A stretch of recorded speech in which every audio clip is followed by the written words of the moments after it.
Hi everyone, welcome to the PIB analysis. In this video, I will cover the science and tech part. This is part 1. इसमें मैंने 1 to 15 जून तक की news cover की है. Next part at the end of June month आएगा. तो मैंने PIB plus newspaper से रिलेटेड जो भी इसके एस्पेक्ट हैं उन सबको ऐड किया है.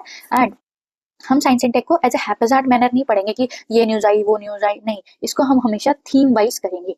जैसे कि एनर्जी रिलेटेड न्यूज़ क्या है, बायोटेक रिलेटेड न्यूज़ क्या है, आपकी स्पेस रिलेटेड न्यूज़ क्या है, कोई इमर्जिंग टेक्नोलॉजी आई है तो उसके बारे में पढ़ेंगे, या कोई हेल्थ रिलेटेड डिजीज, कुछ वैक्सीन आई है, वो सारी चीजें एस्पेक्ट हम करेंगे जो साइंस एंड टेक का पार्ट बन सकती है. ठीक है, तो पहले ही है आपकी एनर्जी. तो एनर्जी मेंस के लिए इंपॉर्टेंट है क्योंकि डायरेक्ट क्वेश्चन पूछे जाते हैं. प्लस वेस्ट एशियन क्राइसिस है तो एनर्जी बहुत इंपॉर्टेंट हो जाती है. Plus world is moving towards renewable energy और उसको बहुत एग्रेसिवली तरीके से इंप्लीमेंट किया जा रहा है, तो कहीं ना कहीं ये इंपॉर्टेंट फैक्टर बन जाता है. प्लस वन डे एग्जाम में डायरेक्ट पूछे जाते हैं क्वेश्चन. ठीक है, जैसे कि अगर मान लो कोई पॉलिसी है जैसे ग्रीन हाइड्रोजन मिशन, ये तो चलो आईसीटी का पार्ट हो गया, national quantum mission, critical minerals, आप देख रहे हो ये सारे क्वेश्चन. ये ठीक है. अब किस लेवल तक पढ़ना है, देखो ये पूरा प्रोसेस पूछा है, कहाँ यूज होता है, किस चीज पे हेल्प होती है, कितना टारगेट है, अगर कोई पॉलिसी है तो क्या टारगेट्स हैं, ठीक है, कितने हब्स हैं. अब ये इमर्जिंग टेक्नोलॉजीज हैं तो इन पे कहीं ना कहीं इनके जो रिसेंट फैक्ट्स हैं वो इंपॉर्टेंट हो जाते हैं. ये कितने मेटल होने चाहिए, कौन कितना ज्यादा प्रोड्यूस कर रहा है, तो ये फैक्ट्स की तरफ मूवमेंट भी हुआ है यूपीएससी का. अगर आप देखें तो 2026 में इन्होंने जता दिया अपने पेपर से कि कहीं ना कहीं हम चाहते हैं आप फैक्ट्स को रोट मेमोराइजेशन करो. तो वो एक तरीके से रोट मेमोराइजेशन की तरफ जा रहे हैं, क्योंकि जनरली वन डे एग्जाम में जो दूसरे एग्जाम्स होते हैं वहां तो फैक्ट्स पूछे जाते हैं, अनछंड कोई भी फैक्ट्स पूछ लिया जाता है, पर यूपीएससी में बिलीव किया जाता था कि इतना फैक्ट्स तो नहीं जाएंगे वो लोग, है ना, but still they are moving towards it. तो आपको अपना रिस्क एपेटाइट बढ़ाना पड़ेगा, एल्स नहीं कर पाओगे, कहीं ना कहीं ये तुक्के की बातें आ जाएंगी. ठीक है, so we should avoid it by what, just by reading it, just by doing it, क्योंकि पढ़ना तो पड़ेगा फिर एज अ स्टूडेंट, तो फिर पढ़ना ही एक सोल्यूशन है. ठीक है, तो पहली है हमारी एथेनॉल ब्लेंडिंग पे, ब्लेंडिंग से रिलेटेड न्यूज. ठीक है, देखो एथेनॉल किसका पार्ट है वो हम सारी चीजें देखेंगे, इसके पॉजिटिव नेगेटिव आउटकम्स, ताकि आप मेंस में भी लिख सको. तो मैं वो सारे पॉइंट्स यहाँ पे पॉइंटर अभी यहाँ पे डिस्कस करूंगी. न्यूज क्या क्या है, देखो उन्होंने बोला है कि क्या हमारी गाड़ियां कंपैटिबल है या नहीं, तो बहुत सारे क्वेश्चन सवाल पूछे जा रहे हैं. बहुत सारे वीडियोस आपने देखे होंगे इंस्टाग्राम्स में, है ना, कि किसी की गाड़ी पे मधुमक्खी आ गई, किसी की गाड़ी पे चींटियां आ रही है, कोई कह रहा है ये हो गया मेरी गाड़ी में, कोई कह रहा है ये ब्लेंडेड फ्यूल नहीं है, ये तो एकदम सेपरेट हो जा रहा है. ठीक है, और गवर्नमेंट कह रही है कि हमने एक्साइज ड्यूटी कम कर रहे हैं, एक्साइज कट कर रहे हैं, तो पेट्रोल का प्राइस जो आपका ब्लेंडेड फ्यूल होगा उसका प्राइस कम मिलेगा आपको. इन्होंने union minister, sorry petroleum minister Hardeep Singh Puri ji ने रिसेंटली इसको रिलीज किया है. ये क्या है, व्हीकल्स है. कौन सी व्हीकल्स है, ये है फ्लेक्स फ्यूल व्हीकल्स. क्या होती हैं, जो कि कंपैटिबल होती हैं इन फ्यूल्स पे. ठीक है, ऑल्टरनेटिव फ्यूल्स पे वर्क करने के लिए. नॉर्मल व्हीकल्स इन पे काम नहीं करेगी, तो उन्होंने ये बताया. ठीक है, अब रिसेंटली हमने बोला कि हम 100% भी जाएंगे, तो आप ये न्यूज सुन सकते हो. कल रात को 8 बजे मैंने जो फाइल है उसके ऊपर साइन किया, देखा कि 100%, तो उन्होंने 100% का पूरा पूरा इंतजाम कर लिया है, और कहीं ना कहीं एग्रेसिवली जा रहे हैं इस पॉलिसी को इम्प्लीमेंट करने के लिए. तो इसमें चैलेंजेस भी आएंगे, तो वो सारी चीजें हम देखेंगे. ठीक है, नाउ लेट्स सी कि एथनॉल एक्चुअली में होता क्या है. ठीक है, सो दिस इज एथनॉल. अब एथनॉल होता क्या है, एथनॉल एक बायोफ्यूल है. बायोफ्यूल मतलब जो कि बायोमास से बना हो. बायोमास मतलब प्लांट बेस्ड प्रोडक्ट्स या प्लांट बेस्ड मटेरियल्स. तो प्लांट बेस्ड मटेरियल, अब यहाँ पे हम कौन से प्लांट्स को यूज कर रहे हैं, हम कर रहे हैं शुगर केन, हम यूज कर रहे हैं मेज, हम और भी कर सकते हैं जैसे ग्राउंड नट्स हो गया, पोटैटो हो गया, वो सारी चीजें होंगी. ठीक है, वो सारे हम प्लांट बेस्ड मटेरियल यूज कर रहे हैं to extract the ethanol so that we can blend it with petrol. तो ये हमारे नेशनल बायोफ्यूल पॉलिसी 2018 का पार्ट है, जो कि 2022 में अमेंड हुआ था. तो ये इसका पार्ट है, इसी के अंडर हम एथेनॉल के ब्लेंडिंग टारगेट्स रख रहे हैं. तो पहले 10% था, अब 2025-26 में हमने 20% अचीव कर लिया था. अब क्या हो गया है, 26 में ही हमने डिसाइड कर लिया है कि चलो अब 85% हमारे पास व्हीकल हमने लॉन्च किए हैं, तो हम उसको भी लॉन्च कर देते हैं. इवन 100% पे भी वो लोग आ गए हैं. तो कहीं ना कहीं हम बहुत एग्रेसिव सेंस में मूव कर रहे हैं. ठीक है, गवर्नमेंट इस तरीके से मूव कर रही है, तो कहीं ना कहीं प्रॉब्लम्स आ रही हैं, तो उसको देखते हैं. तो इसके पॉजिटिव क्या है, इसके नेगेटिव क्या है, अब हम डिसाइड पढ़ते हैं. ठीक है, पहले एक और चीज देख लेते हैं कि इसमें हाईएस्ट प्रोडक्शन कौन करता है, यूएसए हाईएस्ट प्रोडक्शन करता है. और ये किस पे, ये देखो यूएसए में और हम में डिफरेंस ये है कि यूएसए मेज क्रॉप पे करता है और हम शुगर केन, और शुगर क्या है, वाटर इंटेंसिव क्रॉप है, वो एक प्रॉब्लमेटिक चीज है. ठीक है, और ब्राजील ब्राजील भी इसमें एक इंपॉर्टेंट फैक्टर है जो एथनॉल के लिए माना जाता है। फेमस एग्जांपल इज ब्राजील, पर वो प्रोड्यूसर नहीं है लार्जेस्ट। तो ब्राजील क्या कर रहा है, ब्राजील बहुत अच्छी तरीके से इंप्लीमेंट कर पा रहा है ये पॉलिसी को। उसने अपनी 85% उन्होंने व्हीकल भी निकाला, प्लस उसको बहुत सक्सेसफुली लॉन्च भी कर पाया, इवन इंप्लीमेंट भी बहुत अच्छे से उसका आउटकम उसके में निकला। इसीलिए हम उसको एक तो ब्राजील को हम भाई मानते हैं, है ना, तो हम बोलते हैं कि यार ब्राजील है हमारा भाई, उसको देखो उसने कर लिया तो हम भी करेंगे, तो अब हम भी करने चले हैं। ठीक है, तो लेट्स सी कि इसका पॉजिटिव आउटकम हो भी रहा है या नहीं हो रहा है। देखो, पहला तो ये चीज है, मैंने फ्लेक्स फ्यूल बता दिया आपको, फ्लेक्स फ्यूल इसे ही बोलेंगे सिंपली। ये एक फ्लेक्स फ्यूल ऐसे इंफ्रास्ट्रक्चर बनाए जाएंगे, ठीक है, कि ये डायरेक्ट आपको पेट्रोल देगा विद दीज कार्स, वो या तो 2 व्हीकल हो या फिर आपका आपका 4 व्हीलर हो वहां पे। इसके पॉजिटिव क्या है, देखो वो बोल रहा है कि हम 20% 20 रुपए कम देंगे, तो आप लिख सकते हो कि this special benefit is lower price, cheaper मिलेगा, क्लीनर कंबशन होगा, ऑब्वियस सी बात है क्लीनर फ्यूल हो जाएगा, क्योंकि बायोफ्यूल है तो क्लीनर होगा। CO2 एमिशन लगभग 60% तक का एमिशन ये कम कर पाएंगे, तो ये फैक्ट हो गया नियरली, जैसे अभी मैंने क्वेश्चन दिखाया था आपको। ठीक है, प्लस पार्टिकुलेट मैटर्स, ठीक है, पार्टिकुलेट मैटर्स जो PM 2.5 टू 10 ये सब चीजें रिलीज नहीं होंगी, इसीलिए ये क्लीनर फ्यूल है। ठीक है, मैंने आपको बताया CNG रिडक्शन लगभग 61% बोल दिया इसने। ठीक है, तो नियरली वही। नॉकिंग रेजिस्टेंस क्यों, क्योंकि ये जो फ्यूल्स है इनका जो एथेनॉल है वो हाई ऑक्टेन नंबर का है। हाई ऑक्टेन नंबर फ्यूल का एक नंबर होता है, ठीक है, तो फ्यूल का नंबर बताता है कि उसकी इफिशियंसी बताता है। अगर हाई ऑक्टेन नंबर है तो नॉकिंग रेजिस्टेंस कम होगा। ठीक है, यहाँ पे क्योंकि 108 तक का इसका हाई ऑक्टेन नंबर है तो नॉकिंग नहीं होगी, क्योंकि गाड़ी में क्या होता है, गाड़ी में जब फ्रिक्शंस होती है, मतलब जब इंजन स्टार्ट होता है, फ्यूल बर्न होता है, तो उसकी इफिशियंसी को चेक किया जाता है। तो नॉर्मली क्या होता है, नॉकिंग एक साउंड होती है तो वो हो जाता है। बट बोला जा रहा है कि अब ये हाई ऑक्टेन नंबर है तो नॉकिंग नहीं होगी। ठीक है, ये अच्छी बात है, चलो नहीं होगी। तो अगर ये नहीं होगी तो बर्निंग एफिशिएंसी बढ़ेगी। ठीक है, बर्निंग एफिशिएंसी बढ़ेगी तो आपका माइलेज बढ़ेगा, ये बोल रही है गवर्नमेंट, प्लस ये कह रही है ये चीजें हो रही। बट मिथ क्या आ रहा है, मिथ आ रहा है कि इंजन फेलियर है। अब ये मिथ है कि नहीं अभी थोड़ा देखते हैं। ठीक है, बोल रहा है ये डैमेज कर रहा है प्लस वॉइड ऑफ इंश्योरेंस, क्या ये सही है या गलत है या मिथ है? एक्चुअली में ये मिथ नहीं है। ठीक है, देखा जाए तो मिथ नहीं है, but the problem is the government is not recognising the fact, क्योंकि इंजन फेलियर्स हो रहे हैं। मैंने कहा ये हाई ऑक्टेन नंबर्स हैं, ये नॉकिंग रेजिस्टेंस है, नॉकिंग नहीं होगी, अच्छी माइलेज देगी, पर ये अच्छी माइलेज नहीं दे रही गाड़ियों में।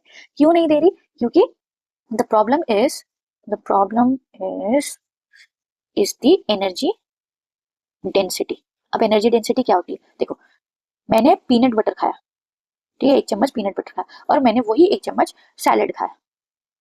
ठीक है, सैलेड जितना भी ले लो आप, थोड़ा बहुत पीनट बटर के हिसाब, उसकी कैलोरी के हिसाब से ले लो। ठीक है, उस वॉल्यूम में और उस कैलोरी के हिसाब से लेना। ठीक है, अब पीनट बटर से जो मुझे एनर्जी मिल रही है ना, ठीक है, उससे जो मेरी फ्यूल इफिशियंसी बढ़ेगी और फ्यूल जो जलेगा वो सही तरीके से मूव करेगा, तो उससे जो एनर्जी मिल रही है वो एक बेटर है। बट सैलेड से भले ही मैं उसे इतना खा लूं, भले ही वो चीज क्यों ना बेटर दिखाई दिया, क्योंकि हेल्दी भी है, क्योंकि इससे बेटर तो सैलेड ही होता है, राइट, बट स्टिल सब कुछ है इसके पास, बट इसकी एनर्जी डेंसिटी कम है। सिमिलरली ये एथेनॉल है, भले ही क्लीनर फ्यूल हो चाहे हाई ऑक्टेन नंबर हो, पर इसकी बर्निंग एफिशिएंसी नहीं है, इसीलिए हमें माइलेज भी नहीं मिल रही है और इंजन फेलियर्स हो रहे हैं कि गाड़ी चलते चलते रुक जा रही है कहीं पे भी और कह रहे हैं नॉकिंग नहीं हो रही, प्रॉब्लम यहाँ पे आ रही। ठीक है, plus insurance company recently ICIC insurance company है शायद, आई गेस वो भी न्यूज में है, तो उन्होंने बोला अगर गाड़ी E20 फ्यूल की वजह से होती है तो हम ये क्लेम नहीं होने देंगे, मतलब इंश्योरेंस क्लेम नहीं देंगे। तो कहीं ना कहीं हमें हर चीज चेंज करना पड़ेगा। देखो, वी हैव टू कंप्लाई,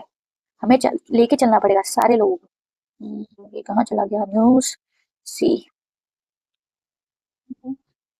कोई नहीं, जस्ट इस बात को याद रखिए कि इंश्योरेंस क्यों नहीं दे रहे, क्योंकि जब गाड़ी जा रही है ना, वो ये नहीं कहेगी कि फ्यूल की वजह से खराब हो रही, वो बोल रही है गाड़ी में वियर एंड टीयर हो रहा है। अब वियर एंड टीयर पे इंश्योरेंस कंपनी क्लेम नहीं होती, क्योंकि ये गाड़ी कंपैटिबल नहीं है, आप फ्यूल डाल रहे हो E20।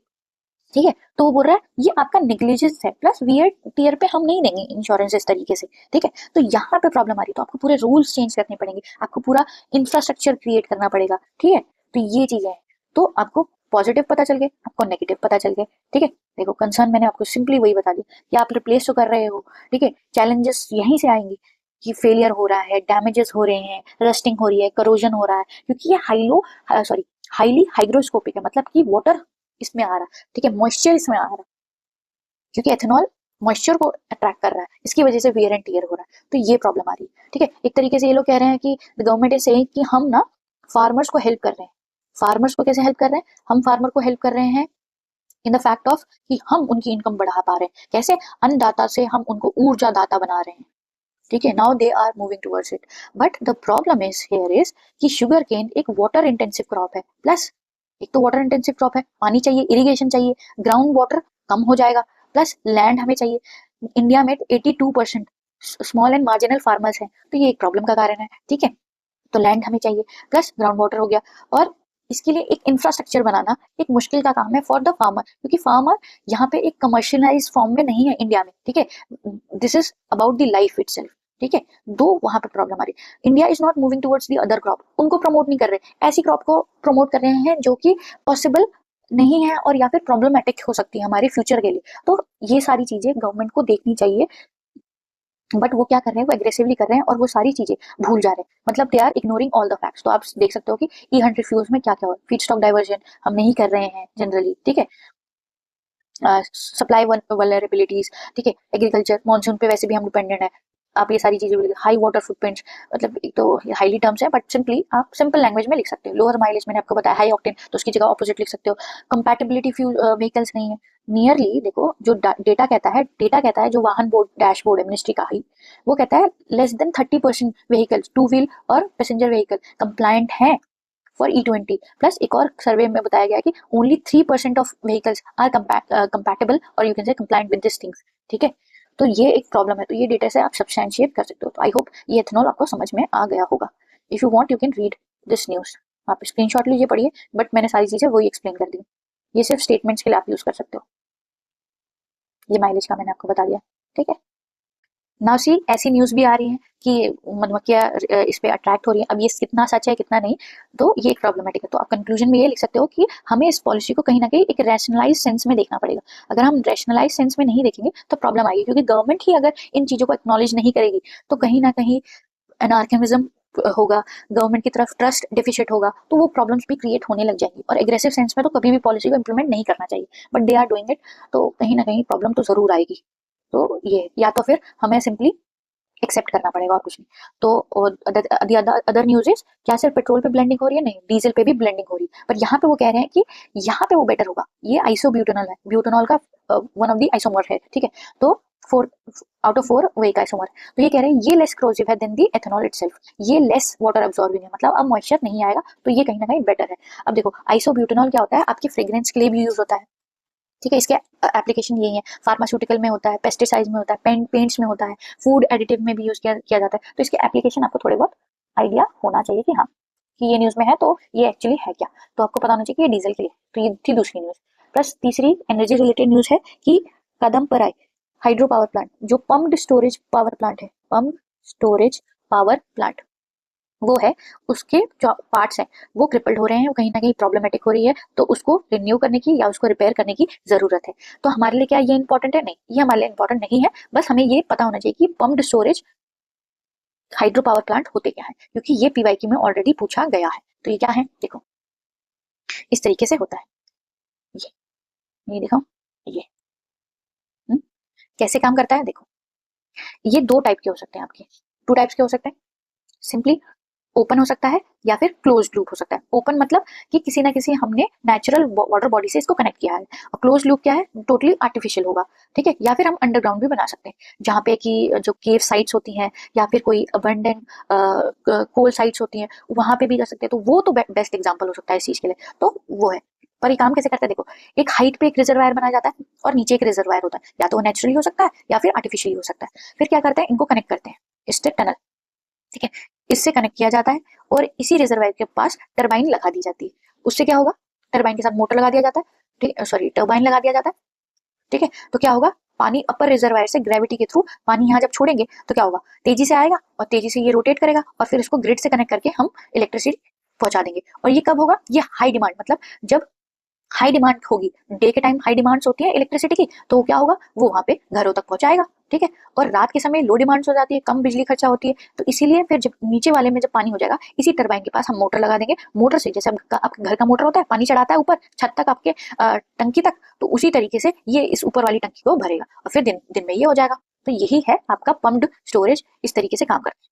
ठीक है, लोअर रिजर्वायर, अपर रिजर्वायर। ठीक है, क्यों इंपॉर्टेंट है, लो कार्बन फुटप्रिंट्स होंगे, ठीक है, लो कॉस्ट होगा, एनर्जी एफिशिएंट होगी, ग्रिड से कनेक्टिविटी करोगे, एक तरीके का मैनेजमेंट बहुत बढ़िया हो जाएगा, राइट। सो वो है। इसको जानने की जरूरत नहीं है, बस इसका डिफरेंशिएशन है कि ग्रिड स्केल बैटरी स्टोरेज हम इसकी तरफ भी मूव कर रहे हैं कि हम कहीं ना कहीं कोशिश कर रहे हैं कि पावर प्लांट्स, देखो ये तो था पंप स्टोरेज है ना, ग्रिड थोड़ा अलग होता है कि इसमें क्या बोल रहा है कि जो एनर्जी है ना, हम पावर प्लांट हो या कहीं से भी रिन्यूएबल सोर्स कहीं से भी हम स्टोर करके ला रहे हैं, तो उसको हम किसी एक बैटरी सिस्टम जैसा क्रिएट करेंगे और फिर पावर ग्रिड पे छोड़ेंगे, फिर जब नीड होगी वहां से रिलीज करेंगे। तो ये एक सिस्टम है। तो नई नई टेक्नोलॉजी न्यू एनर्जी सिस्टम के बारे में बात कर रही है, तो वो हमें पता होनी चाहिए। ठीक है। तीसरी चीज, हमने एथेनॉल के बारे में बात की, हमने आइसोब्यूटेनॉल के बारे में बात की, अब हमें बात करनी पड़ेगी एविएशन टर्बाइन फ्यूल। ये भी ब्लेंडेड फ्यूल में आता है, पर हम एविएशन सेक्टर के लिए यूज करते हैं। देखो ये पहले ऑलरेडी एग्जाम में पूछा गया है, ठीक है, इसका क्वेश्चन यहाँ पे नहीं है मेरे पास, बट ये क्या होती है, ये सिंथेसाइज्ड हाइड्रोकार्बन से बनी होती है, मतलब कि आपके कुकिंग ऑयल से बनी होती है या फैट से बनी होती है, एल्गी से बनी होती है, एनिमल फैट से बनी, वेस्ट से बनी हुई है। तो कहीं ना कहीं आप क्लीनर की तरफ जा रहे हो, तो फीड स्टॉक सोर्सेज हैं, वहां से ये बनती है, तो उसको बोलते हैं सस्टेनेबल एविएशन फ्यूल। ठीक है, ये रिन्यूएबल है तो क्लीनर है। ठीक है, हमारे ब्लेंडिंग टारगेट्स हैं। ब्लेंडिंग टारगेट्स क्या है, गवर्नमेंट ने किया है 1% 2027, 2% 2028, 5% 2030 प्लस। ये अभी हम इंटरनेशनली यूज करेंगे, मतलब इंटरनेशनल फ्लाइट्स हैं उनमें यूज करेंगे, डोमेस्टिक के लिए नहीं है। डोमेस्टिक अगर जब ये सक्सेसफुल हो गया तो हम डोमेस्टिक में भी वो कर देंगे। तो हमने स्टार्ट तो कर दिया है, राइट, पर अभी हम ब्लेंडिंग कितना कर पाए वो अभी टारगेट्स अभी रिलीज नहीं हुए। ठीक है, कि हमने अचीव कितना किया है वो रिसेंटली आ जाएगा। बट एक चीज आई है जो इकोनॉमी का पार्ट है। ठीक है, ये न्यूज इकोनॉमी से रिलेटेड है कि गवर्नमेंट ने 10,000 करोड़ बजटरी सपोर्ट देने का ऐलान किया है कि हम जो ऑयल कंपनीज हैं जो फ्यूल प्रोवाइड करती हैं एयरलाइंस को, हम उन्हें इंटरेस्ट फ्री एडवांस देंगे। ठीक है, ये एक फंड बनाया जाएगा गवर्नमेंट के द्वारा, ये ऑयल कंपनीज इन पे देंगी और 36 मंथ तक इनको फ्यूल को लो कॉस्ट पे दिया जाएगा। ठीक है, लो कॉस्ट पे इनको मिलेगा, क्योंकि वेस्ट एशियन क्राइसिस चल रहा है और एयरलाइंस तो चलनी चाहिए, इसीलिए ये बनाया गया है। तो बेंचमार्क यही है कि ग्लोबल क्राइसिस है, इसकी वजह से हमने ये फंड क्रिएट किया गया है। ठीक है, तो 36 महीने तक हम ये चीजें करेंगे, इनको देंगे। तो क्या इससे गवर्नमेंट का लॉस नहीं है? यहाँ है। तो गवर्नमेंट लॉस कैसे रिकवर करेगी? देखो 36 मंथ के बाद गवर्नमेंट ने क्या बोला कि जो एयरलाइंस है वो बाद में अपने अकॉर्डिंग, मतलब प्राइस को रिड्यूस हाई करके क्या करेगी, आपका जो पैसेंजर है या किसी किसी और तरीके से कमा के वो पैसे कमाएगी और वापस कंसोलिडेट फंड ऑफ इंडिया में डाल देगी, क्योंकि ये कंसोलिडेट फंड से रिलीज होता है, ये सारा का सारा फंड्स, हमारा बजट तो वहीं से निकल के आता है। तो वो सारी चीजें, तो excess is recovered from OMC and return to the consolidate fund of India. तो ये इकोनॉमी से रिलेटेड था, बट मैंने यही ऐड कर लिया क्योंकि हमने सस्टेनेबल फ्यूल के बारे में बात की थी। ठीक है, तो देखो यहाँ ब्लेंडिंग टारगेट्स है, ग्लोबल ट्रेंड्स क्या है, वो सारी चीजें। अब एनर्जी में एक न्यूज आती है पायरो प्रोसेसिंग की। अब पायरो प्रोसेसिंग क्या होता है? पायरो प्रोसेसिंग क्या है? सॉलिड मटेरियल को फिजिकली और केमिकली चेंज किया जा रहा है हाई टेम्परेचर पे। ठीक है, और ये कहाँ कहाँ यूज करते हैं, बस हमें इतना याद रखना है। हमें याद रखना है कि ये सीमेंट मेकिंग में यूज होता है, मेटलर्जी में यूज होता है, न्यूक्लियर रीप्रोसेसिंग में होता है। देखो सीमेंट में क्या होता है, ये क्वेश्चन आ चुका है। ठीक है, क्लिंकर क्या होता है ये पूछा गया है। क्लिंकर कुछ नहीं होता। देखो हम इस मशीन में क्या करते हैं, ग्राउंड करके लाइमस्टोन, क्ले और आयरन को डालते हैं, रॉ मटेरियल। एक रोटेटरी किन होती है इसमें हाई टेम्परेचर पे उसको बर्न किया जाता है, चीजें की जाती है, और फिर बाद में निकल के जो आता है partially mix melt of marble size modules are called clinkers, और इसी क्लिंकर्स को बाद में सीमेंट बनाया जाता है। तो क्वेश्चन था कि what are clinkers, I guess मतलब एक स्टेटमेंट थी, तो ये आ चुका है ऑलरेडी। ठीक है, मेटलर्जी में भी यूज होता है मेटल के लिए। ठीक है, उनको स्लैग, ये सारी चीजें। अब स्लैग क्या होता है आपको पता होना चाहिए, इम्प्योरिटीज हैं क्या है। ठीक है, न्यूक्लियर रिप्रोसेसिंग मतलब कि हम यूरेनियम यूज कर रहे हैं तो कहीं ना कहीं वो कुछ बच जा रहा है। ठीक है, उस प्रोसेस में कहीं ना कहीं वो सेव हो जा रहा है, तो हम उसी को यूटिलाइज कर पाएंगे, रीप्रोसेस कर पाएंगे because of this pyro processing. अब पायरो प्रोसेसिंग से रिलेटेड आप क्वेश्चन ये ट्राई कर सकते हो, मैंने आंसर भी यहाँ लिख दिया है, पहले आप क्वेश्चन खुद ही देख लीजिए फिर इसका आंसर। ठीक है, इस तरीके के क्वेश्चन बनाए जा सकते हैं और पूछे जा सकते हैं। ठीक है, आपसे प्लस क्या PYQ में ऑलरेडी पूछा गया है, देखो पायरोलिसिस में पूछा जाएगा। प्लाज्मा गैसिफिकेशन, ये क्या होता है, वेस्ट टू एनर्जी टेक्नोलॉजीज होते हैं। तो गैसिफिकेशन पे इटसेल्फ PYQ पे डायरेक्ट पूछा गया। तो pyrolysis is a different thing और pyro processing is a different thing. ठीक है, ये क्या है, किसी भी मटेरियल को, सॉलिड मटेरियल को फिजिकल और केमिकल हेल्प से हाई टेम्परेचर पे चेंज किया जाता है। ठीक है, वो इंडस्ट्रियल में यूज होता है। ये क्या है, वेस्ट टू एनर्जी टेक्नोलॉजीज है। तो पायरोलिसिस क्या होता है, सिंपली जो वेस्ट है ना, उन वेस्ट को, ऑर्गेनिक वेस्ट को कन्वर्ट किया जाता है एनर्जी प्रोड्यूस करने में। क्या होती है वो एनर्जी, सिन गैस रिलीज होती है। ठीक है, थर्मल डिकम्पोजिशन होता है, उस तरीके से गैसिफिकेशन किया जाता है, जैसे कोल को गैसिफिकेशन किया जाता है। तो वो सारे, तो ये किस टेक्नोलॉजी का पार्ट है, तो डायरेक्ट ये क्वेश्चन पूछा गया। Now let's see the second theme, that theme is space. ठीक है, पहली न्यूज क्या है, ये टेलीस्कोप से रिलेटेड है कि जेम्स वेब टेलीस्कोप ने कैप्चर किया है the weather on the exoplanet, जो कि 700 ईयर अवे है। मतलब कि हमारे इस टेलीस्कोप ने ये तक पता कर लिया कि वो एक्सोप्लैनेट्स क्या होते हैं, जो अर्थ लाइक प्लैनेट्स होते हैं, जो हम ढूंढ रहे हैं कि कहीं ना कहीं कोई ना कोई प्लैनेट यूनिवर्स में एग्जिस्ट करता होगा, तो हम उसके वेदर फिनोमिनास को भी प्रिडिक्ट कर पा रहे हैं। तो that is one of the greatest achievement of it. तो वो चीजें हमें याद होनी चाहिए, क्योंकि जब ये जेम्स वेब लॉन्च हुआ था ना, तो द हिंदू में पूरा का पूरा पेपर पे आर्टिकल आया था, पूरा का पूरा फुल पेज। और उसी ईयर वो एग्जाम में आया था, James Webb telescope plus Hubble space telescope के बीच में डिफरेंस आया था मेंस में, ठीक है। प्रीलिम्स में जनरली नहीं आता, बट वनडे एग्जाम में कहीं कभी कभी टर्म्स पूछ सकते हैं, कभी भी आ जाए, तो हमें रेडी होना है। तो चाहे इसी है, तो हम एक्सो प्लैनेट्स को पढ़ पा रहे हैं, ठीक है। तो ये हमारी अचीवमेंट्स इसके द्वारा हो पाई बिकॉज ऑफ दिस टेलीस्कोप, ठीक है। अब ये टेलीस्कोप कैसा है, देखो हबल स्पेस ऐसा दिखता था, जेम्स वेब ऐसा दिखता है, ये हनीकॉम्ब है, ठीक है। हेक्सागोनल चीजों से पॉइंटर किया गया है। अब देखो इसका डिफरेंस, माइन्यूट डिफरेंस तो आप ये देख सकते हो कि ये विजिबल, मतलब देखो ये हबल स्पेस 1990s में लॉन्च हुआ था। तो जनरली हमारी उस टाइम पे थॉट क्या थे कि नॉर्मल थे, है ना। तो हमने जो उसको पॉइंटर किया था लियो पे, मतलब किया था लो अर्थ ऑर्बिट पे इसको प्लेस किया था, तो वही उतनी फाइंडिंग्स हमारी हो पाती थी, लिमिटेड थी, जो हमें आंखों से दिखता है, आज भी दिखता है, कितनी गैलेक्सी हम देख पाते हैं वो। बट अगर आप जेम्स वेब की ये फोटो देखोगे, मैं यहाँ पे आपको इसकी वीडियो दिखा देती हूँ, देखो ये इसका, ये पिक्चर्स हैं जो इसने कैप्चर की हैं। तो इसने ये बताया कि हम कहीं ना कहीं बहुत ही बियॉन्ड देख सकते हैं, we can see the galaxy, हम टाइम के पीछे जा सकते हैं, क्योंकि हम इस sorry because of this telescope हम क्या कोशिश कर रहे हैं, हम we are looking back in the time. इसका मतलब क्या, ये टर्म्स मिलेंगी। लुकिंग बैक मतलब देखो सन की रेस क्या है, हमारे तक पहुंचने में 8 मिनट लेती है, राइट। तो 8 मिनट लेती है, तो कहीं ना कहीं वो हमसे आगे हुए और हम उनसे पीछे, तो we are looking back in the time. अब कोई ना कोई गैलेक्सी होगी जो बहुत ही साल पुरानी होगी, उसकी लाइट आज हम पे रीच हो रही है, राइट। और वो कब निकली होगी, कब छूटी होगी, वो सारी चीजें हम इससे कवर कर पा रहे हैं। तो that is a greatest phenomena that you can get from it. तो ये एक फिनोमिकल चीज है। आप इस नासा की वेबसाइट पे जाओगे तो आप इसकी वीडियोस देख सकते हो, these are very amazing videos, very intrigued.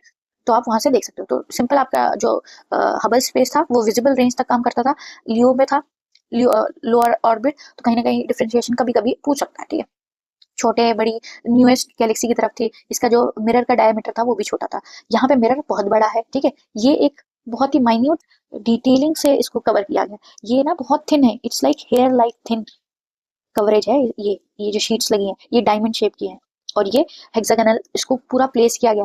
पहले एक खुलेगा, फिर दूसरा, फिर ये तीसरा, इसको एकदम लॉन्च इस तरीके से, इसका लॉन्चिंग वीडियो देखोगे तो आपको समझ में आएगा कि that how science is moving. तो वो चीजें हैं। और ये 2021 में रिलीज हुआ था, और शायद हटने भी वाला है शायद, आई गेस, ठीक है। और ये इंफ्रारेड पे देख सकता है, मतलब इंफ्रारेड लाइट तक जा सकता है। तो सोचो ये कहाँ बियॉन्ड जा रहा है। इसकी पिक्चर्स अगर आप देखोगे इस तरह की दिखती हैं, ठीक है। इसने जो ली थी गैलेक्सी की, वो एकदम बियॉन्ड, मतलब इट्स वेरी इंट्रीगिंग, राइट। तो न्यू बॉर्न गैलेक्सीज देख सकता है, even after beyond big bang, मतलब बिग बैंग कब हुआ होगा, तो हम उस पीछे की जर्नी को भी हम कैप्चर कर पा रहे हैं, ठीक है। इंफ्रारेड मैंने बता दिया आपको, ये लाइन। प्लस ये हमारे L2 पे है। ये L2 पे क्यों है, L2 टेलीस्कोप के लिए बेस्ट पोजीशन होती है, क्योंकि हमें चाहिए कि ये जले ना, ठीक है, सन की एनर्जी से जले ना, प्लस एनर्जी इफिशिएंट रहे, ठीक है। प्लस यहाँ पे क्या होगा, एनवायरनमेंट कूल रहेगा। तो यहाँ पे और कैप्चर, जो कहते हैं ना, एक व्यू बहुत अच्छा है, जैसे पहाड़ पे चढ़ के व्यू बहुत अच्छा आता है, उसी तरीके से व्यू बहुत अच्छा है, मतलब हम सारी चीजें कवर कर, पूरा ब्रह्मांड कवर कर सकते हैं, ठीक है। तो ये होते हैं लेग्रेंजेस पॉइंट।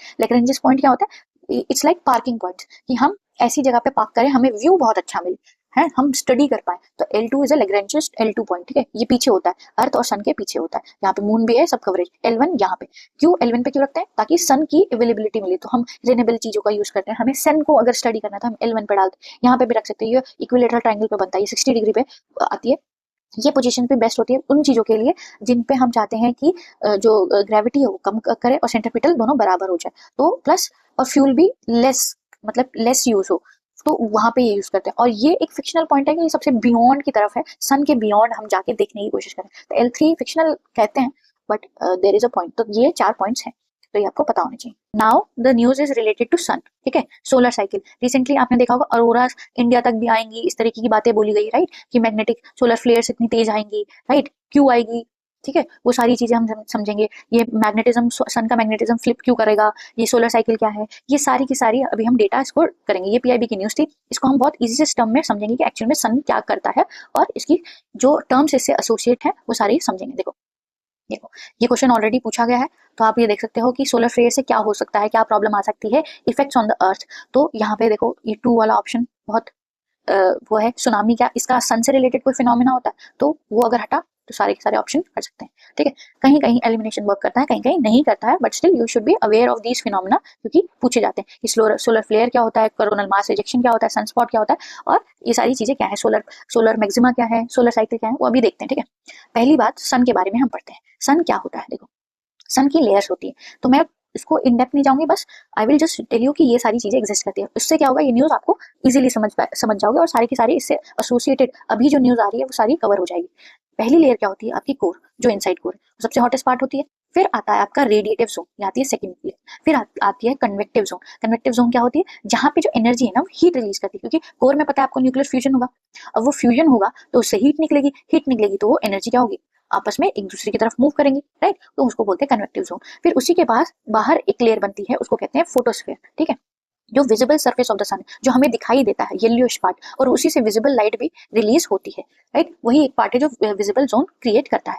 दूसरा, फिर उसी के लेयर के बाद आपकी आती है क्रोमोस्फेयर। वहीं पे एक हाई आयनाइज्ड पार्टिकल्स होते हैं जिनको हम प्लाज्मा कहते हैं, ठीक है, तो it is a fourth state of matter, ठीक है, हाईली आयनाइज्ड होते हैं, ठीक है, हाई एनर्जी से भरे होते हैं, तो वो होती है क्रोमोस्फेयर, ठीक है, वहां पे आता है क्रोमोस्फेयर। फिर एक देखोगे सन एक प्रचंड रूप सा होता है ना, जो वो फैलता है उसकी आयनाइज्ड फॉर्म से कहीं ना कहीं, देखो इस तरीके का एक वीडियो मैं आपको दिखा देती हूँ, पहले ये वीडियो देख लो, सी, राइट, तो ये आप देख रहे हो एक क्राउन लाइक स्ट्रक्चर बना है, तो ये लास्ट लेयर होती है आपकी करोना, ठीक है। तो this is the last layer of, क्योंकि एक तरह का क्राउन जैसा है, तो वो आपको दिखता है, ये भी हॉटेस्ट होता है, ठीक है, मतलब जो गर्म हवा जहां से निकलेगी वो है आपका कोरोना, ठीक है, लास्ट पार्ट। तो ये वीडियो से आपको समझ आ गया, और ये पार्ट से आपको समझ आ गया कि ये लेयर एग्जिस्ट करती है। अब इनका रोल आएगा, ठीक है, इन रोल से ही हम समझेंगे। मैंने आपको बताया ये लास्ट पार्ट है, राइट, और यहाँ पे कन्वेक्टिव जोन है, कन्वेक्टिव जोन से क्या होगी, ये चीजें होंगी, राइट, दी हाई एनर्जी पार्टिकल्स वहां से निकलेंगे, वो हाई हाई हाई प्लाज्मास निकलेंगे, राइट, क्योंकि वो गैस पार्टिकल्स हैं, वो क्या करेंगे, बाहर निकलेंगे। कैसे निकलेंगे, देखो ये अगर आप इसकी नासा की वीडियो देखोगे आपको बहुत अच्छे से समझ आएगा, क्योंकि देखो सन क्या होता है ना, सन जब मूव करता है, रोटेट करता है, तो उसका जो रोटेशनल स्पीड है ना वो यहाँ पे फास्टर है देन द पोलर। तो जो इसका मैग्नेटिक फील्ड है वो क्या होता है, ट्विस्ट होने लग जाता है, because of this energy particle plus because of its this you can से द मैग्नेटिक फील्ड। उसी की वजह से ये क्या होता है, ये इस तरीके से ट्विस्टेड निकलने लग जाते हैं, मतलब एक स्ट्रेच होने लग जाते हैं, स्ट्रेच रबर बैंड होता है ना, उस तरीके से स्ट्रेच होने लग जाते हैं, स्ट्रेच होने लग जाते हैं, स्ट्रेच होने लग जाते हैं, ये देखो ये इस तरीके से स्ट्रेच होने लग जाते हैं। तो जब ये स्ट्रेच होकर बाहर निकलेंगे ना, तो एक तरह से होता है ना, प्रचंड रूप लेके बाहर निकल रहे हैं, तो गर्म हवाएं जैसे होती हैं वो निकल रही है, ठीक है। जैसे आपका ये आप ये देखो, जैसे एक स्प्रिंकलर होता है, वाटर निकल रहा है, सारी जगह फैलता है, उसी तरीके से यहाँ से सारी चीजें निकल रही है, तो वही प्लाज्मा निकल रहा है, ठीक है। तो जब ये बाहर को निकलेगा तो बाहर की सरफेस क्या होगी, ठंडी होगी, राइट, और ये क्या है, गर्म है। पर कुछ पार्टिकल होंगे जो उससे निकल जाएंगे, दूर हो जाएंगे। जब वो दूर हो जाएंगे तो उसको हम कोरोनल मास सोलर फ्लेयर कह देंगे, या और तेज निकलेगी तो हवाओं जैसा निकलेगा तो सोलर विंड कह लेंगे, और अगर वो पूरा टूट के निकल जाए तो उसको कोरोनल मास मास इजेक्शन बोलेंगे, राइट। और अगर वो वापस आ जाए, ठीक है, देखो ये वापस ये है ना, ये इस तरीके से बन जाएगा पूरा का पूरा, दिस कलर इससे करता है, ये हो जाएगा, ये इस तरीके से दिखेगा पूरा का पूरा, ये एक पूरा बेंडिंग स्ट्रक्चर आ जाएगा। तो वो जब वो वापस जब कूलिंग चीज वापस आती है तो क्या होता है, टेम्परेचर का डिफरेंस आएगा, तो वहां पे एक तरीके से धब्बा बनेगा ना, पिंपल टाइप।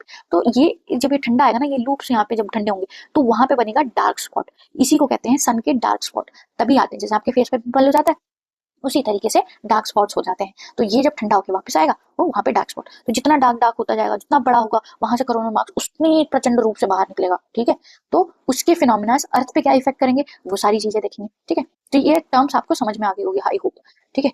सो तो सोलर फ्लेयर क्या है, एनॉर्मस एनर्जी निकल रही है सन से, ठीक है, बल्क में निकल रही है और सडनली रिलीज होकर फ्लेयर्स की तरह, हवाओं की तरह बढ़ रही है। सनस्पॉट मैंने आपको बताया, कोरोनल मास इजेक्शन वही मैंने आपको बताया, एक बबल लाइक पूरा इरप्शन निकलेगा मैक्सिमम पॉइंट से, 2 और 3 निकलते हैं जनरली, और वो जाके अर्थ तक पहुंचेगा। जब वो अर्थ तक पहुंचेगा ना, तो अर्थ के फिनोमिना पे क्या काम करेगा, वो जब ये हवाएं और ये कोरोनल मास इजेक्शन जब होता है तो क्या होता है, हमारी भी एक मैग्नेटिक फील्ड है, तो वो उसको क्या करेगी, रिपेल करेगी, बाहर भेजेगी। पर कुछ ना कुछ पार्ट क्या होगा, पोल्स की तरफ मूव करेगा। तो पोल्स के जब मूव करेगा तो हमें देखने को मिलेगा ये, दिस इज अरोरा लाइट्स। तो ऊपर नॉर्दर्न पोल पे होता है तो आपका AB, दैट इज अरोरा बोरियलिस, और नीचे होता है आपका AA, दैट इज अरोरा ऑस्ट्रेलियस। तो ये आपको फिनोमिना देखने को मिलता है। अरोरा ओवल क्या होता है, मतलब कि जिस रेंज तक वो जा सकता है, क्योंकि देखो ट्रॉपिक्स तक तो नहीं जाएगा, बट इस बार न्यूज में ये भी आया, देखो ये वाली न्यूज भी आई कि इंडिया तक वो रीच कर सकता है, ठीक है, तो वो रीच कर सकता है तो उसका ओवल बढ़ जाएगा, तो वो है। उससे प्रॉब्लम क्या आएगी, प्रॉब्लम्स ये आएंगी,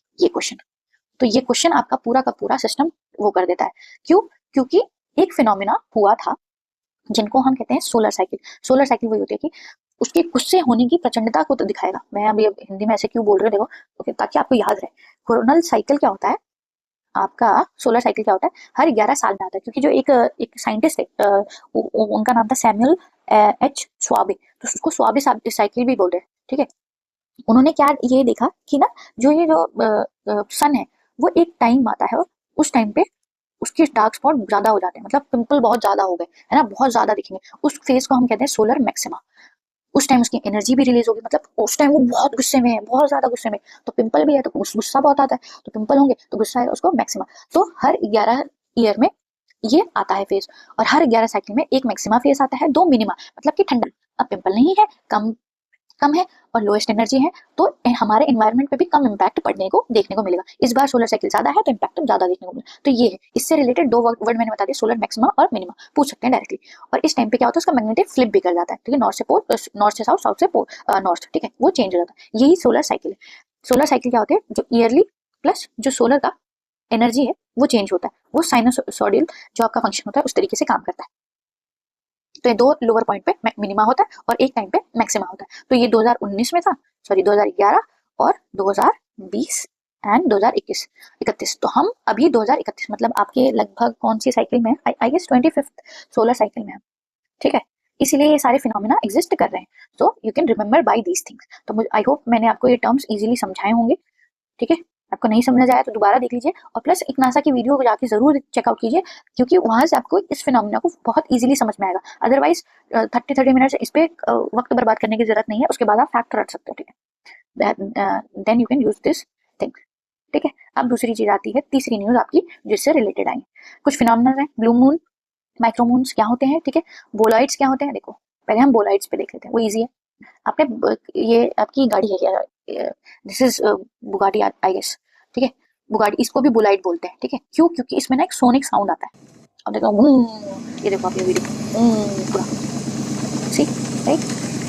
अब आपको देख रहा होगा सोनिक साउंड। तो यहाँ पे देखा गया न्यूज में क्या हुआ कि आपके इस आइलैंड में इन्होंने ये चीज ऑब्जर्व की। ये क्या है, ये कुछ नहीं है, बोलॉइड मतलब आपके सिंपल जो मीटियोर्स होते हैं वो, उनको कहते हैं बोलाइड्स। कैसे? अब देखो, जो स्पेस में जो रॉक एग्जिस्ट करते हैं जो अभी एटमॉस्फेयर पे नहीं है, उनको मीटियोराइड कहते हैं या एस्टेरॉइड कहते हैं, राइट। वो आता है, प्लस जब वो एंटर करते हैं हाई वेलोसिटी से हमारी धरती की तरफ, ठीक है, तो फ्रिक्शन होगा, है ना। जिस आइनोस्फेयर में इस पे जाके क्या होगा, आपका टकराएंगे और फिर चमकेंगे, राइट, फ्रिक्शन के द्वारा फायर बॉल बनेंगे, तो उसको मीटियोर कहते हैं। तो पूरा एक फेज है। फिर जब वो एक्सेप्शनली, ठीक है, ब्राइट हो, एकदम ब्राइट मीटियोर हो, और प्लस कभी कभी वो साउंड भी करता है, पूरा लाउड सोनिक साउंड, बूम, जैसे आपकी गाड़ी करती है उसी तरीके का साउंड करता है, और ये ऑब्जर्व किया गया, वही चीज है, उसको कहते हैं बोलाइट्स, ठीक है। और जब बोलाइट्स अगर यहाँ पे आके टकरा जाए और धमाका पूरा कर जाए तो उसको शायद एयर डस्ट बोलते हैं, ठीक है। और जब यही फ्रेगमेंट्स सरवाइव कर जाएं तो मीटियोराइट का पार्ट होता है, हमारी स्टडी के लिए पार्ट आ जाता है। तो यही है बोलॉइड, सिंपलेस्ट टर्म ये फेज मैनर में। तो सिंपल क्या है, bolide is nothing but a meteor जो कि बहुत एग्जिस्टिंग एक्सेप्शनली ब्राइट, एकदम ब्राइट, और साथ साथ कभी कभी साउंड भी ला सकता है और पूरा एकदम तेज फ्लैश होगा, उसको कहते हैं बोलॉइड। इस कार से आप याद कर सकते हैं, बुगाटी है, ठीक है। ये है ब्लू मून। एक्चुअल में आपने फ्रेज सुना होगा, once in a blue moon, वही चीज है। 2 से 3 साल के बीच में ये एग्जिस्ट करता है, तो ये ब्लू मून आया है, ठीक है। Extremely rare micro moon rises tonight. तो rare blue moon, second moon, full moon इन में।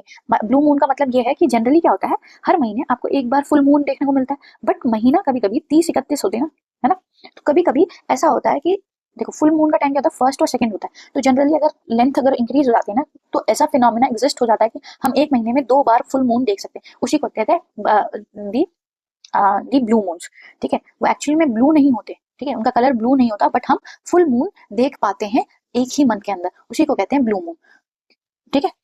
सी, और मून देख रहे हो, आप देख रहे हो मून की पोजीशन, ये 2 टर्म्स ज्योग्राफी में आपने पढ़े होंगे, पेरिजी और अपोजी। तो मून से रिलेटेड है, ठीक है। और अर्थ से रिलेटेड क्या होता है, जो सन से रिलेटेड क्या होता है, पेरीहिलियन और एपीहिलियन। उसकी डिस्टेंस कितनी होनी चाहिए वो आप कमेंट सेक्शन में लिख सकते हो, ठीक है, अगर आपको पता है तो। नहीं पता है तो जाके पढ़िए उसको, क्योंकि वो फैक्ट्स आ सकते हैं। तो ये आपको बता दें, ब्लू मून नहीं होता तो ये डिस्टेंस होती है। Micromoon due to moon's elliptical orbit occur at apogee, तो वही है, ब्लू मून होगा पर जो आपके फार्देस्ट पॉइंट पे होगा उसी लिए उसको माइक्रो मून कहेंगे। तो कुछ नहीं है, ब्लू मून हो प्लस अपोजी की पोजीशन पे हो उसको कहेंगे माइक्रो मून। तो ये न्यूज आई, I hope it is clear. अब the next news is that जो नासा है, नासा ने यूएस ने एक लॉन्च किया है that is solar one mission. उस वो क्या करेगा, वो सारी चीजें मैंने आपको ये सन फ्लेयर्स ये सब क्यों बताया, क्योंकि ये इससे एक प्रोजेक्ट रिलीज है, ठीक है। ये क्या करेगा, सोलर वन क्या करेगा, ये इसके फिनोमिनास को पहले से मॉनिटर करेगा कि फास्टर वार्निंग हमें पहले ही मिल जाएगी कि अगर कहीं सोलर फ्लेयर्स आ रहे हैं, कितनी तेजी से आ रहे हैं, तो हम इन सारी चीजों को मॉनिटर कर सकते हैं। तो सोलर को हम मॉनिटर करेंगे, तो वही है 24/7 यूएस इसको मॉनिटर करेगा। जो अगर जो भी आने वाली है विद इन 30 मिनट्स हमें ये चीज मिल जाएगी, फिर हम इसको इंजीनियर्स क्या है इन सारी चीजों को रख रहे हैं, प्रोटेक्ट कर रहे हैं, तो वो सारी चीजों का हमें आइडिया मिल जाएगा, तो हम कहीं ना कहीं एक सही डिसीजन ले पाएंगे। तो ये सारी डिटेल्स है। अब इसमें क्या हमें सारी चीजें पढ़नी है, नहीं, ये किसका प्रोजेक्ट है, यूएस का प्रोजेक्ट है, नासा का है, plus operated by sorry NASA का नहीं है, this is operated by US national oceanic atmospheric administration, पर भेजा तो उधर से ही जाएगा, लॉन्च व्हीकल स्पेस फैल्कन का है। थोड़ा बहुत आइडिया होना चाहिए कहाँ पे है, L1 पे, तो ये याद होना चाहिए। L1 पोजीशन मैंने आपको बताई थी कहाँ पे होगी, सन के पास वाली ना, अर्थ होगा सन, क्यों, सनलाइट डायरेक्ट मिलेगी, राइट, क्योंकि हमें पढ़ना किस है, सन के बारे में ना, तो दूर दूर थोड़ी भेजेंगे, वहां रखेंगे ना यहाँ पे हम सन को पढ़ सकें, तो वो है, तो सारी चीजों को हम पढ़ पाएंगे। और इसीलिए क्या ऐसे क्वेश्चन पूछे जाते हैं, यस। देखो ये न्यूज तो बहुत है, अब जाके चेक कर सकते हो। निसार आया था, राइट, निसार क्या है, निसार की कितनी है, किसके साथ किया है, इसरो का मिशन है कि नहीं है, जीएसएलवी, अब यहाँ पे चेंज कर देगा LMV, या ये जीएसएलवी 3 है या 2 है, बताओ, या PSLV चेंज कर देगा, तो यहाँ से स्टेटमेंट चेंज हो जाती है। इसी तरीके से क्वेश्चन पूछे जाते हैं। अब वो क्या क्या चेक करेगा, उसी तरीके से ये मिशन क्या चेक करेगा, कुछ पता होनी चाहिए, राइट। तो ये हो जाता है, डायरेक्ट क्वेश्चन पूछे जाते हैं, जैसे ये वाले क्वेश्चन भी हैं, पुराने क्वेश्चन भी हैं, ठीक है, ये किसका मिशन है, किससे रिलेटेड है, वो सारी चीजें आती है। अब आता है हमारा थीम नंबर ICT, ठीक है, इंफॉर्मेशन कम्युनिकेशन टेक्नोलॉजी। इसमें साइबर सिक्योरिटी से रिलेटेड ये प्रोजेक्ट है जो एंथ्रोपिक ने रिलीज किया है। अभी प्रोजेक्ट क्या है, securing the critical software for AI era. अब ये क्या चीज है, अभी क्या एरा की बात कर रहा है, देखो रिसेंटली आपने बहुत न्यूज देखी होगी इंस्टाग्राम पे, क्लॉड माइथोस, क्लॉड है ना, जैसे आप चैट जीपीटी से मूव करके क्लॉड की तरफ मूव कर रहे हैं, है ना, बहुत अच्छा है वो, बट कॉस्टली है आई गेस। तो उसने एंथ्रोपिक ने क्लॉड माइथोस करके भी एक AI जनरेटेड जो है उसने एस्पेक्ट निकाला, क्योंकि ये जो क्लॉड माइथोस है ना वो इतना पावरफुल है कि वो किसी भी कंपनी या फिर किसी भी कंट्री का वल्नरेबिलिटीज फाइंड कर सकता है, कि जितना टेक है, बैंकिंग हो या कोई भी सेक्टर हो, वो हाई सिवियरिटी वल्नरेबिलिटीज को फाइंड आउट कर सकता है, जितने भी आपके वेब ब्राउजर हो, ऑपरेटिंग सिस्टम हो, वो पता कर सकता है, प्लस उसको हैम्पर कर सकता है। तो कहीं ना कहीं नेशनल सिक्योरिटी प्रॉब्लम में आ जाएगी, प्लस कंपनीज प्रॉब्लम में आ जाएगी, सारे को अपने मॉडल्स पे प्रॉब्लम आ जाएगी, क्योंकि इसने ये बता दिया कि भाई देखो चैट जीपीटी तेरी कोडिंग में ये प्रॉब्लम है, जिस तरह के CBSE के बच्चों ने ये निकाल दिया उसी तरीके से कि ये बता दे रहे हैं कि ये वल्नरेबिलिटीज हैं। तो ये चाहते हैं इस प्रोजेक्ट के द्वारा कि ये सारी कंपनियों ने डिसाइड किया कि चलो साथ में मिलकर काम करते हैं, और जो भी हमारी वल्नरेबिलिटीज होगी उस पर हम वर्क करेंगे, तो एक टुगेदरनेस की तरीके से हम फाइट करेंगे, ठीक है। Project Glasswing is a starting point. No organization can solve this cyber security problem alone. एक तो फ्रंटियर टेक्नोलॉजी है, राइट, इमर्जिंग टेक्नोलॉजी है, अब अकेले तो लड़ा नहीं जा सकता, इसीलिए सबको साथ आने की जरूरत है। तो बस आप इतना याद रखिए, ये प्रोजेक्ट साइबर सिक्योरिटी से रिलेटेड है और ये एंथ्रोपिक का है, सारी कंपनीज आ रही हैं। पर इसमें एक देखो, एक चीज है कि हम एज अ डिफेंसिव सील करें, राइट, इसमें हमारी इंडियन कंपनीज भी हैं, इंडियन गवर्नमेंट भी है, सर्टिन है, that is Indian this communication emergency response team I guess. ये डायरेक्ट पूछा भी गया है PFO में या फिर किसी वनडे एग्जाम में पूछा गया कि ये किससे रिलेटेड बॉडी है, तो ये साइबर क्राइम से रिलेटेड बॉडी है। I4C that is Indian cyber crime coordinated centre है, और ये आपका NCCIPC that is national critical information protection centre है आई गेस, ठीक है। तो ये है, ये इनके साथ आ जाएगी, तो इंडिया भी जुड़ने की कोशिश करता है इससे, ताकि हम इस क्लाउड माइथोस को एक सही तरीके से यूज कर सके। बट जो यूएस है ना, यूएस का जो पेंटागन है वो बोल रहा है कि भाई ये हम चाहते हैं कि हम ही यूज कर लें, क्यों, क्योंकि हम चाहते हैं कि हम चाहते हैं कि उन पर अटैक करें, किस पे, चाइना, ईरान, जिस पे हमारी मर्जी हो, हम उनकी सिक्योरिटी को ध्वस्त कर दें बिकॉज ऑफ दिस। तो this is a dual threat. तो कहीं ना कहीं इस प्रोजेक्ट ने, जो ये क्लाउड माइथोस है, वो एक बहुत ही कह सकते हैं इनोवेटिव है, प्लस बहुत ही आप कह सकते हो डेंजरस प्रोजेक्ट है।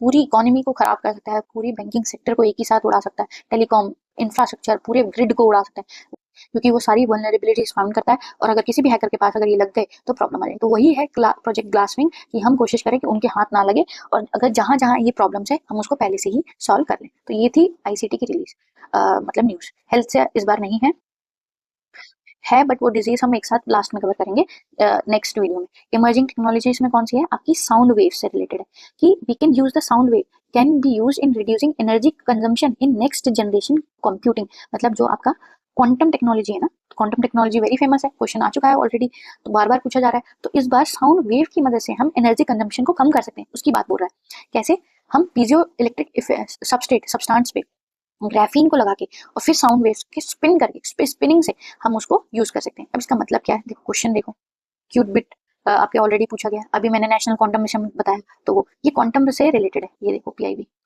Sound waves can be used in reducing energy consumption. देखो जनरली क्या होता है, आपके जो मटेरियल्स होते हैं, आपकी जो सिलिकॉन चिप्स होती हैं, उसमें क्या होता है, जिस तरह के आज की डिमांड है, आज की डिमांड क्या है कि हमें छोटे से छोटा मटेरियल चाहिए, फास्ट काम करना चाहिए, एनर्जी एफिशिएंट डिवाइस होना चाहिए। बट जो ये जो चिप्स हैं वो किस पे काम करते हैं, इलेक्ट्रिक चार्ज पे करते हैं, तो गर्म होंगे, है ना, फिजिकल फ्रिक्शन होता है, तो हीट होती है, जैसे आपका फोन गर्म होता है, और कहीं ना कहीं एनर्जी लॉस होता है। बट हम क्या किस बारे में बात कर रहे हैं, देखो ये वर्क कर रहे हैं इस पे, यूजिंग सरफेस अकोस्टिक वेव्स। मतलब कि पूरा पूरा आपका क्या है ये बात, ये एक सिंपल यही है कि हम स्पिनिंग को, स्पिनोट्रॉनिक्स को यूज करेंगे। अब ये टर्म्स आ जाए तो पूछ ले, तो आपको समझ में आ जाना चाहिए। तो किससे रिलेटेड है, क्वांटम टेक्नोलॉजी से है, ठीक है। प्लस स्पिनोट्रॉनिक्स का मतलब स्पिन प्लस इलेक्ट्रॉनिक्स। अब हम चाहते हैं कि हम जो मैग्नेटिक प्रॉपर्टीज हैं, ठीक है, उसको स्पिन करें, ठीक है। इससे क्या होगा, जो मैग्नेटिक प्रॉपर्टीज की वजह से जो हीट ट्रांसमिशन लॉस है वो चीजें नहीं होंगी, और लॉस नहीं होगा, हीट नहीं होगा, तो इस तरीके से हम क्या होगा, एनर्जी एफिशिएंट डिवाइस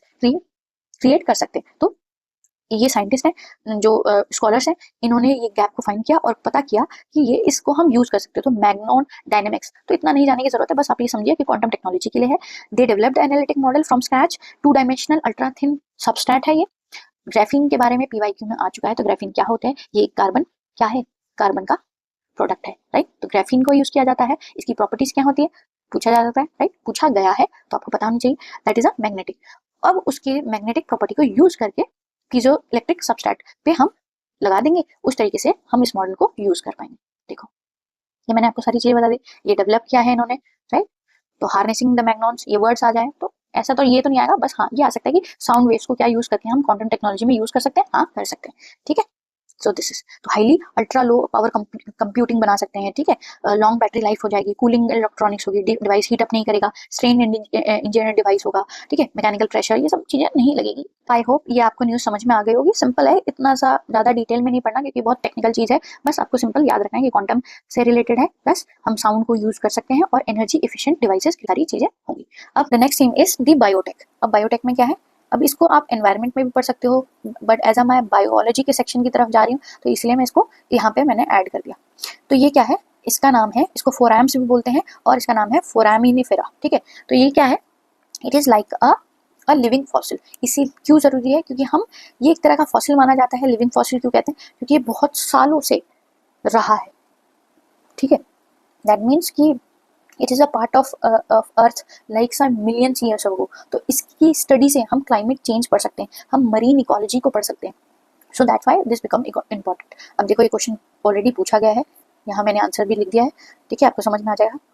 देखो प्राइमरी प्रोड्यूसर, तो ये एनवायरनमेंट का क्वेश्चन था, तो ऑलरेडी आ चुका है। तो ये क्या है, क्या है, ये एनिमल है, एल्गी है, क्या है, प्राइमरी प्रोड्यूसर कौन होते हैं, तो ये सारी चीज़ें। तो ये है क्या एक्चुअली में, ये आपका है, इसको बोलते हैं आर्मर्ड अमीबा, ठीक है, एक तरह का है। This is actually a protista, this is not a animal, this is not a plant, और this is not a fungus, ठीक है, ये तीनों में से कुछ नहीं है, ये प्रोटिस्टा है, ठीक है। और ये प्लैंटोनिक भी कहा जाता है क्योंकि ये फ्लोट करता है वाटर में। तो ये कहीं ना कहीं आपको सरफेस पे भी मिलेगा, और बेंथिक, आपको अगर आपने एनवायरनमेंट पढ़ी होगी तो वहाँ पे भी है, मतलब बेंथिक जोन जो सबसे नीचे सरफेस जो होता है। तो डीपेस्ट ओशन हमने इतना एक्सप्लोर तो किया नहीं, इतना डीप तो हम गए नहीं, बट स्टिल ये बेंथिक में भी पाया जाता है। इसीलिए मतलब बेंथिक तो हम पहुंचे हैं, बट ये ऐसा नहीं होता कि हम वहाँ डायरेक्ट खुद से गए हों, ये हो मशीन जाती है वो स्टडी करती है, तो वो बेंथिक जोन में भी पाए जाते हैं। ये सारे ऐसे फॉसिल क्या आप देखोगे अलग अलग डिजाइन के शेल्स टाइप दिखते हैं, क्यों, क्योंकि एक्चुअली में ये जो है ना, इनका ये क्या होता है, ये फूड खाते हैं, ये फूड, ये सिम्बोसिस करते हैं, सिम्बायोटिक रिलेशन करते हैं विद बैक्टीरिया, या जो एल्गी होते हैं या फिर जो बैक्टीरिया होते हैं जिनकी शेल्स होती हैं उनके साथ ये फूड का एक्सचेंज करते हैं, वहां से ये फूड लेते हैं ऑर्गेनिक मटेरियल। तो सूडो के लेग्स होते हैं, जैसे अमीबा है तो उसके सूडो लेग्स होंगे, वहीं से वो कैप्चर करते हैं और ईट करते हैं, ठीक है। तो वो चीज़ है, ठीक है। एंड और जो इनकी शेल होती है, इस शेल को इनको टेस्ट बोलते हैं, ठीक है, इस शेल को टेस्ट बोलते हैं जो भी। तो इसीलिए ये कहलाते हैं, ये अलग अलग शेप्स के होते हैं। तो जी आर लिविंग फॉसिल। और हमें क्यों पढ़ना है, ये बहुत 500 साल से पुराने होते हैं, तो क्लाइमेट चेंज पढ़ सकते हैं, ऑयल एक्सप्लोर करने में हेल्प कर सकते हैं, क्योंकि जो सेडिमेंट्री रॉक्स हैं तो वहाँ पे उनकी डेटिंग करके उनसे पता कर सकते हैं कि यहाँ पे एग्जिस्ट करता है कि नहीं करता है, राइट। मरीन इकोसिस्टम को पढ़ सकते हैं। तो that's why this news become important. ऐसे ऐसे टर्म्स पूछ लेते हैं तो आपको पता होगा। तो this is it. I hope आपको समझ में आया होगा। I try to explain you in very layman terms, क्योंकि मैं इतनी टेक्निकल डिटेल्स में समझाने का बिलीव नहीं रखती, बिकॉज वो हमें कभी याद भी नहीं आएंगे। तो आपको थोड़ा लेमन समझना होगा, प्लस फैक्ट्स को आप थोड़े रटना पड़ेगा, ठीक है। As in the end I would say कि साइंस एंड टेक कहीं ना कहीं एक्सपैंड हो रहा है beyond boundary of known. Yes it is, क्योंकि जेम्स वेब हमने देखा, ठीक है। हमने देखा साउंड वेव्स की मदद से हम एफिशिएंट डिवाइसेस को करेंगे। क्लॉड जैसी चीजें आ रही हैं कि पूरा का पूरा सिस्टम हटा सकती है, हमारी पूरे ह्यूमन सिविलाइजेशन को खत्म करने की कगार पे ला सकती है, ठीक है। वॉर्स हो सकती हैं। तो ये सारी चीजें हैं, टेक्नोलॉजी का क्या रोल आप देख पा रहे हो, इन सारी न्यूज से आपको समझ में आ गया होगा। और नेक्स्ट वीडियो आपको मिलेगी एंड मंथ के एंड में, क्योंकि 15 to 30 जून तक का पार्ट है, तो वहाँ तभी मिल पाएगा, ठीक है। So we will cover all this thing in the next video. I hope you like the video. Please like it and do subscribe my channel.